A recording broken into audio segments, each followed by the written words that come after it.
Շնորհակալություն։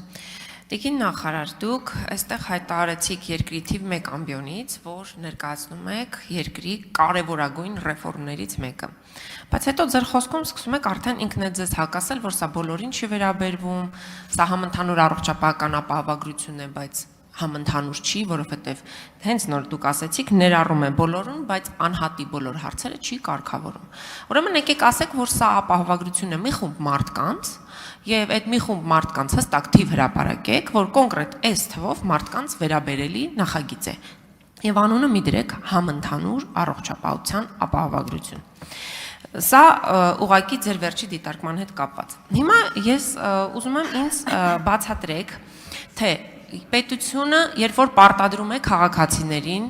վճարել որոշակի գումարներ, դուք շեշտեցիք եւ թվարկեցիք, թե ինչ է վճարում քաղաքացին, տարբեր փուլերով։ Բայց այնուամենայնիվ, ասում եք ցանկը, իմ գործընկերոջ հարցինի պատասխան դժվար է հրապարակել, որտեղ շատ ծավալուն է։ Փաթեթները կոնկրետ երբ, որտեղ, ինչ եղանակով են հանրայնացվելու, որ քաղաքացին մտնի որևէ բուժ հաստատություն եւ հասկանա, թե ինչ ծառայություններից կարող է օգտվել։ Երկրորդ, հիմնադրամը դեռ գոյություն չունի, ինչպես եք դուք հասցնելու հունվարի 1-ից գործարկել, եթե այսօր մենք դեկտեմբերի 2-ն է, դեռ մենք օրենք ենք քննարկում։ Պագը դուք դեռ չեք լուծարել։ Մինչդեռ աշխատանքային օրենսգրքով 2 ամիս շուտ պիտի ծանոթեք, արդյոք ծանոթությունները արդեն տրվել են եւ արդյոք այդ լուծարման գործընթացը մտել է որոշակի իրավական փուլի մեջ, որpիսի դա փոխարինի ըստ էության նոր հիմնադրամին։ Եվ ամենակարևոր հարցի պատասխանը, որ հիվանդանոցներն են, որ քաղաքացին հեշտ բացատրեք, որ քաղաքացին կարող է մտնել եւ ասել, որ ես եկել եմ ինձ օգտվելու ինձ օրենքով հասանելիք առողջապահական ապահովագրությունից։ Խնդրում եմ հստակ եւ մատչելի։ Տիկին Թովմասյան, նորից եմ կրկնում, սա պատմական իրավական փաթեթ է եւ համակարգ է, որովհետեւ այո այն համընդհանուր է, որովհետեւ ներառելու է Հայաստանի քաղաքացիներին եւ մի խումբին չէ, այլ 3 տարվա ընթացքում խումբ ներառելու է բոլորին։ Որևէ երկրի բազային մանավանդ ապահովագրական փաթեթ չի փակում մարդու բոլոր կարիքները, չկա նման բան։ Եվ մենք էլ չենք խոստանում չեղած բաներ, այլ շատ հստակ ենք մեր քաղաքականության մեջ։ Մենք ասում ենք, այն համընդհանուր է, որովհետև ներառելու է բոլորին, բայց ամեն անհատի ամբողջական հնարավոր առողջական կարիքները հնարավոր չէ բավարարել բազային փաթեթում եւ դա չի մեր նպատակը։ Մեր նպատակն է, որ ամեն քաղաքացի այս ապահովագրական համակարգի շնորհիվ կարողանա իրեն առաջնակի, անհրաժեշտ կյանք փրկող, հաշմանդամությունը կանխող վիճակներում ստանա բժշկական օգնություն։ Սա է մեր նպատակը։ Հաջորդիվ,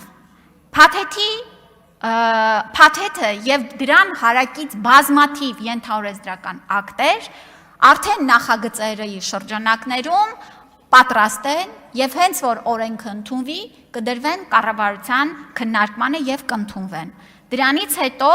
կհրապարակվեն եւ բացի հրապարակվելուց այս ցանկերը հասանելի կլինեն մեր հեռախոսներում, առմետ հավելվածում, որտեղ մարդը կկարողանա այսպես փնտրելով, հարցեր ուղղելով, կարողանա նաեւ գտնի իրեն անհրաժեշտ ծառայությունը։ Արդյոք մտնում է այս փաթեթի մեջ, թե չի մտնում այս փաթեթի մեջ։ Հիմնադրամը, այո դուք գիտեք, որ պետական առողջապահական գործակալությունը այսօր իրականացնում է պետական պատվերի ողջ գործընթացները եւ այս անցումային շրջանում նա դեռ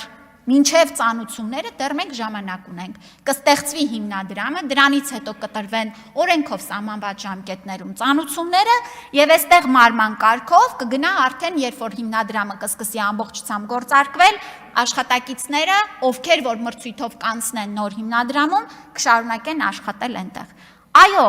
հարգելի գործընկերներ, նոր համակարգեր ներդնելիս մշտապես կան անցումային շրջաններ, որտեղ նախորդը եւ հաջորդը պիտի շատ համահունչ կերպով մարման կարգով անցում կատարեն։ Եվ սա է մեր մոտեցումը, որպեսզի մենք չունենանք նաեւ ընդհատումներ մեր պետական պատվերի, նոր կնքվող պայմանագրերի։ Հաջորդը կշարունակեմ, եթե արձագանքից հետո բժշկական կենտրոնների մասով հարցին կպատասխանեմ։ Համեցեք արձագանք։ Շնորհակալություն։ Ես ուզում եմ նաև պարզաբանեք ՊԱԳ-ի աշխատակիցները որպես քաղաքծառայողներ ինչ են լինելու, քան ես գիտեմ մոտավոր 100-ից ավել քաղաքացի է աշխատում, ինչ է լինելու նրանց ճակատագիրը, եթե դուք նրանց վերցնում եք պետական ռեզերվում, ապա դա պետության վրա ինչ բեռ է, խնդրում եմ հստակ թվեր եւ աշխատակիցների եւ նաեւ բյուջետային բեռի հետ կապված ներկայացնեք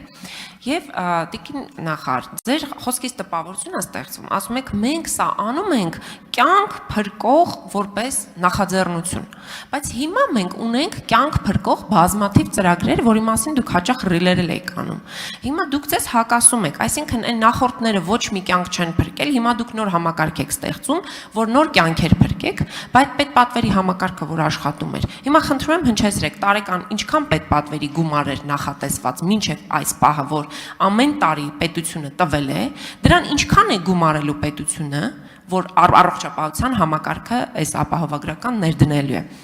Եվ խնդրում եմ հստակ ասել, քաղաքացու կյանքում ինչ է փոխվելու։ Ես հիմա գիտեմ, որ ես գնացի առաջնային բուժօգնության օղակ ավարտում եմ։ Պոլիկլինիկայում ինձ որոշակի անվճար սպասարկում իրականացնում են։ Եվ դա մենք դրանից օգտվում ենք։ Հիմա իմ կյանքում եւ մյուսների կյանքում ինչ է փոխվելու։ Հարգելի Տիկին Թովմասյան, շատ ծավեշտալի է, որ մինչև այս համակարգը պետական պատվերի մասին ինչ ասես ասում ենք, որ այն չի գործում մարդիկ, չեն օգտվում, կյանքերը չեն փրկվում։ Հիմա ստացվում է հենց ապահովագրական համակարգ ներդրում ենք, ստացվում է, որ վայ, այսինչի ենք մենք պետպատվերը հանելու։ Հարգելինս, իհարկե կյանքեր են փրկվել։ Եւ իհարկե 2018 թվականից հետո մեր պետական պատվերի շրջանակներում սպասարկվող դեպքերի թիվը